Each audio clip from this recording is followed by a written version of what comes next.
अस्सलाम वालेकुम। कैसे हैं फ्रेंड्स आप सब? उम्मीद करती हूँ ठीक होंगे, अपनी फैमिलीज़ के साथ खुश होंगे। मिसबास किचन में आज हम बहुत ही ज़बरदस्त एक मसाला बनाने जा रहे हैं। ये मसाला बनाकर आपको बहुत सहूलत हो जाएगी अपनी डिश को बहुत अच्छा बनाने के लिए। ये इस मसाले का नाम है अचार गोश्त मसाला। अचार गोश्त मसाले के लिए हमें जो जो चीज़ें चाहिए होंगी वो आप देख लें। उसके लिए हमें मेथी दाना लिया है 1/4 टीस्पून, क्रश्ड रेड चिली जो हमने ली है 1 टीस्पून, साबुत ज़ीरा हमने लिया है 1 टेबलस्पून, सौंफ 1 टेबलस्पून,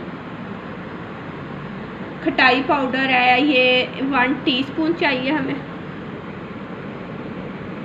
हल्दी पाउडर हमने लिया है 1/2 टीस्पून, अनारदाना 1 टेबलस्पून, सुरख मिर्च पाउडर जो है वो हमने लिया है 1/2 टीस्पून, राई हमें चाहिए 1 टेबलस्पून और साबुत धनिया हमें चाहिए 1 टेबलस्पून। ये मसाला किस तरह से तैयार होगा वो आप देखें। कलौंजी हमें चाहिए 1/4 टीस्पून। अब हमें जोन से मसाले ग्राइंड करने हैं आप वो देख लें कि वो कौन कौन से मसाले हैं जो सिर्फ ग्राइंड होंगे। सौंफ,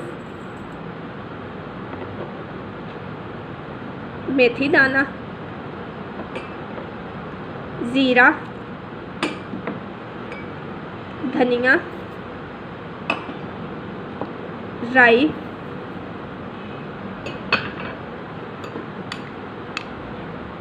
अनारदाना।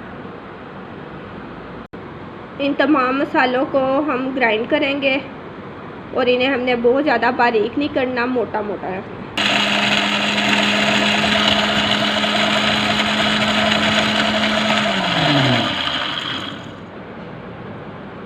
मसाले हमारे जो है वो ग्राइंड हो रहे हैं।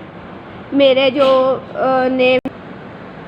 जो नए देखने वाले हैं मेरे चैनल को वो प्लीज़ सब्सक्राइब कीजिए, मेरे चैनल को शेयर कीजिए अपने फ्रेंड्स और फैमिली मेम्बर के साथ, लाइक कीजिए मेरी वीडियोस को और कमेंट्स कीजिए मुझे कि कैसी लगती हैं आपको मेरी रेसिपी।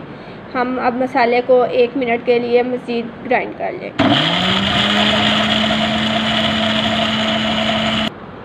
मसाला हमारा पीस चुका है, हमें इतना ही चाहिए था, हमें ज़्यादा बारीक मसाले को नहीं पीसना। अब हम इसे एक बाउल में निकाल लेंगे। मसाला हमने इस तरह का ग्राइंड करना है। अब हम इसमें बाकी के स्पाइसेस ऐड करेंगे जो उसमें जाएगा। उसमें जाना हल्दी, रेड चिली, कलौंजी, सुरख मिर्च पाउडर और खटाई पाउडर। इसको अच्छी तरह से मिक्स कर लेंगे। बहुत ज़बरदस्त मसाला बना है, इसकी बहुत प्यारी खुशबू आ रही है। इसे ज़रूर बनाइए और मुझे बताइए कि कैसा बना है ये मसाला, इससे आपने कैसे डिश बनाई अपनी। इस मसाले को बनाकर आप 8 माह के लिए स्टोर कर सकते हैं। इससे आप चिकन अचार गोश्त बना सकते हैं, बीफ अचार गोश्त बन सकता है, मटन अचार गोश्त, जो आपका दिल करे आप बनाएं और इंजॉय कीजिए और इससे ज़रूर ट्राई कीजिए।